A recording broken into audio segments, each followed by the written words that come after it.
ஸ்ரீ சங்கரா TV நேயர்களுக்கு நமஸ்காரம். இந்த இனிய காலை பொழுதிலே உங்கள் அனைவரையும் சுபதினம் நிகழ்ச்சியில் சந்திப்பதில் மிக்க மகிழ்ச்சி. இன்று 25/8/2022 இந்த நாள் எப்படி அப்படிங்கிறத பார்க்கலாம் வாங்கோ.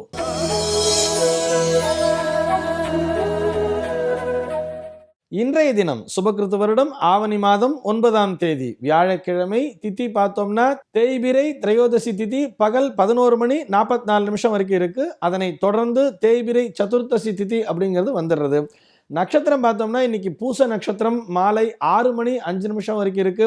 அதனை தொடர்ந்து ஆயில்யம் நட்சத்திரம் அப்படிங்கிறது வந்துடுறது. மாலை 6:05 வரைக்கும், அதாவது பூச நட்சத்திரம் இருக்கிற வரைக்கும் இன்னைக்கு அமிர்த யோகமா இருக்கு. அதனை தொடர்ந்து சித்த யோகம் அப்படிங்கிறது வந்துடுறது. இது போக பஞ்சாங்கத்திலே வரக்கூடிய அந்த பஞ்சாங்கங்கள் சொல்றோம் இல்லையா, அதிலே வரக்கூடிய யோகம் அப்படின்னு சொல்லி பார்த்தோம்னா அது வரியான் அப்படிங்கிற ஒரு யோகத்தை கொடுத்துருக்கா. கரணம் அப்படிங்கிறது வணிஜை அப்படிங்கிற ஒரு கரணத்தையும் இன்னைக்கு கொடுத்துருக்கா. இன்றைய தினம் ஒரு மேல் நோக்கு நாளாக அமைந்திருக்கிறது. இன்றைய தினம் கரிநாளாகவும் போய்விட்டது. மாச சிவராத்திரி அப்படின்னு சொல்லி கொடுத்துருப்பா. கரிநாள் அப்படின்னு சொன்னால் நம்ம ஒரு தடவையும் பார்த்துட்டு இருக்கோம். கரிநாள்ங்கிறது சூரியனுடைய தீட்சிண்யம் அதிகமாக இருக்கக்கூடிய நாள், அவ்வளவுதானே தவிர இதனை நினைத்து பயப்பட வேண்டிய அவசியம் எதுவும் இல்லை. இன்றைய தினம் நல்ல நேரம் அப்படின்னு சொல்லி பார்த்தோம்னா காலை 9 மணி முதல் 10 மணி வரை நல்ல நேரம், மாலை 4 மணி முதல் 5 மணி வரை நல்ல நேரமே. இன்றைய தினம் செய்யக்கூடிய அப்படின்னு சொல்லி பார்த்தோம்னா மாச சிவராத்திரியாக இருக்கு, வியாழக்கிழமையாகவும் இருக்கு. பரமேஸ்வர வழிபாட்டிற்கு ஒரு ஏற்ற நாளாக இந்த நாளானது அமைந்திருக்கிறது. செய்யக்கூடாதவைன்னு பெருசாக எதுவும் இல்லை. இன்னைக்கு குரு தரிசனம் வியாழக்கிழமை அப்படிங்கிறதுனால குரு தரிசனம் அப்படிங்கிறது ரொம்ப ரொம்ப விசேஷமாக சொல்லி இருக்கு. இன்றைய தினத்தினுடைய ஒரு தகவலாக நம்ம என்ன பார்க்க போகிறோம் அப்படின்னு சொல்லி பார்த்தோம்னா, அமாவாசை நாளில் ஆத்து வாசலில் கோலம் போடலாமா அப்படின்னு சொல்லி ஒரு நேயர் கேட்டிருக்கார். இவா மட்டும் நிறைய பேருக்கு இந்த சந்தேகம் அப்படிங்கிறது வந்துடுது. அமாவாசைங்கிறது ஒரு பித்திருக்களினுடைய நாள் தானே, இந்த நாளிலே வீட்டு வாசலிலே கோலம் போடலாமா, இது போக நான் நித்தியப்படி பூஜையை பண்ணலாமா அப்படிங்கிற ஒரு கொஸ்டின் இவா எல்லாருக்குமே வந்துடுறது. இதில் நிறைய கான்ட்ரவர்சி அப்படிங்கிறது இருக்குது. வாத்தியாருக்கு வாத்தியார் ஒரு ஒப்பீனியன்கிறது மாறுறது. ஒரு சில வாத்தியார் பண்ணக்கூடாதுன்னு சொல்கிறா, ஒரு சில வாத்தியார் பண்ணணும்னு சொல்கிறாளே அப்படின்னு நிறைய பேர் ஒரு கான்ட்ரவர்சியில் கேட்டுருக்கா. எப்படி இருந்தாலும் ஆத்து வாத்தியார் என்ன சொல்கிறாரோ அதை கேளுங்கோ. நீங்கள் என்னென்ன கேட்டதற்காக நான் அடியனுடைய ஒரு கருத்தினை இந்த இடத்திலே தாழ்மையுடன் சமர்ப்பிக்கிறேன். இது உங்களுடைய ஆத்து சம்பிரதாயத்திற்கு உட்பட்டது அப்படிங்கிறத நான் முன்னாடியே சொல்லிக்கிறேன். ஆக்சுவலி அமாவாசை நாள் மட்டுமல்ல, இவாளுக்கெல்லாம் என்ன சந்தேகம் வர்றதுன்னு சொன்னால், அமாவாசை நாள் என்பது ஒரு தர்ப்பணம் செய்ய வேண்டிய நாள், முன்னோர்களுக்குரிய நாள் தானே. இந்த நாளில் நான் எப்படி கோலம் போடுறது? ஸ்ராத்தம்னு சொன்னால் ஆற்றுல ஒரு ஸ்ராத்தம்னு சொன்னால் கோலம் போடுறது இல்லை இல்லையா? அமாவாசைக்கு கூட தர்ஷ ஸ்ராத்தம்னு தானே பேர். அப்போ ஸ்ராத்தம்னு வரும்பொழுது நான் எப்படி கோலம் போட முடியும் அப்படிங்கிறது தான் இவளுடைய சந்தேகமாக இருக்கிறது.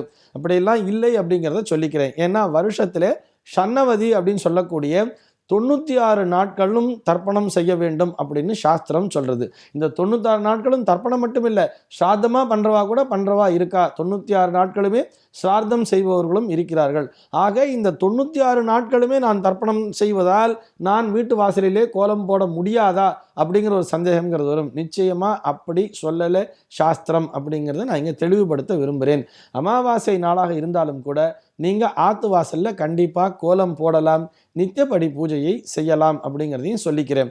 இப்போ ஏன்னா ஒரு சுவாமியை நமஸ்காரம் பண்ணணும்னு சொன்னால் ஒரே நாளில் ரெண்டும் வரும்பொழுது முதலிலே முன்னோர் வழிபாடு தானே செய்ய வேண்டும் அப்படின்னு நீங்களே சொல்லியிருக்கே அடிக்கடி அப்படிங்கிற ஒரு கொஸ்டினும் உங்களுக்கு வரலாம். அதில் எந்த விதமான சந்தேகமும் இல்லை. இருந்தாலும் அமாவாசை அப்படின்னு வரும்பொழுது தர்ப்பணம் அப்படிங்கிறத மாத்தியான்னிகம் அப்படிங்கிற ஒரு விஷயத்தை பண்ணிட்டு தான் பண்ணணும்னு சாஸ்திரம் சொல்றது. மாத்தியான்னிகம் பிரம்மயஜ்யத்தை பண்ணிட்டு தான் இந்த பித்ருக்களை வழிபட வேண்டும். மாத்தியான்னிகம் அப்படிங்கிறது எப்போ அப்படின்னு சொல்லி கேட்டால் அது மத்தியான நேரத்தில் மட்டும்தான் வரும். அதற்காக காலை நேரத்திலே கோலம் போடாமல் இருக்கக்கூடாது. முதல்ல என்ன பண்ணணும்னு சொன்னால், காலையிலே ஸ்நானத்தை பண்ணிட்டு ஆத்து வாசலில் கோலத்தெல்லாம் போட்டுட்டு நீங்கள் வீட்டிலே நித்தியப்படி பூஜையை தாராளமாக செய்யலாம். மீண்டும் ஒரு முறை ஸ்நானம் செய்ய வேண்டும். இதை ஞாபகம் வச்சுக்கோங்க. எப்போ தர்ப்பணம் பண்ண போகிறோமோ அந்த நேரத்திற்கு முன்னதாக மீண்டும் ஒரு முறை ஸ்நானம் பண்ணிட்டு மடியோட துணியை உளுத்திண்டு அதுக்கு அப்புறம்தான் நம்ம தர்ப்பணாதிகளை செய்ய வேண்டும். ஸ்ராத்த காலம் என்பது மத்தியானம் 2 மணி சுமாருக்குத்தான் வரும். அட்லீஸ்ட் நம்ம ஒரு 11 மணிக்கு மேலே தான் தர்ப்பணத்தை பண்ணணும் அப்படின்னு சாஸ்திரம் சொல்கிறது. அவசர அவசரமாக ஆஃபீஸ் போகிறவா வேணால் காலையில் தர்ப்பணத்தை பண்ணலாம். அதுக்காக ஆத்து வாசலில் கோலம் போடாமல் இருக்கக்கூடாது. நித்தியப்படி பூஜையும் செய்யாமல் இருக்கக்கூடாது. வீட்டில் இருக்கக்கூடிய அந்த சுவாமிகளுக்கு நித்தியப்படி பூஜை அப்படிங்கிறது உண்டு. காலையில் அன்னம் தான் நம்ம சமைக்க முடியாதே தவிர, காலையில் என்ன பண்ணலாம்னு சொன்னால் ஒரு பேரிச்சம்பழமோ ஒரு கற்கண்டோ வச்சு நித்தியப்படி பூஜையை முடிச்சுட்டு சுவாமிக்கு நைவேத்தியத்தை பண்ணிடலாம். அதுக்கப்புறம் மறுபடியும் ஸ்நானம் செய்துவிட்டு தர்ப்பணாதிகளை செய்து முடித்துவிட்டு அன்னம் வைத்து காகத்திற்கு அன்னத்தை வைத்துவிட்டு அதன் பிறகு நாம் உணவருந்த வேண்டும் அப்படின்னு சாஸ்திரம் சொல்றது. உங்களுடைய கேள்விக்கு நேரடியான பதில், அமாவாசை நாளில் வீட்டிலே தாராளமாக வாசலிலே கோலம் போடலாம் என்பதுதான். இந்த தகவலோடு இன்றைய தினம் நான் உங்களிடமிருந்து விடைபெற்றுக் கொள்கிறேன். மீண்டும் உங்கள் அனைவரையும் ஒரு சுவாரஸ்யமான தகவலோடு நாளைய தினம் சந்திக்கிறேன். இந்த நாள் உங்கள் அனைவருக்கும் சுபதினமாக அமைவதற்கு வாழ்த்துக்கள்.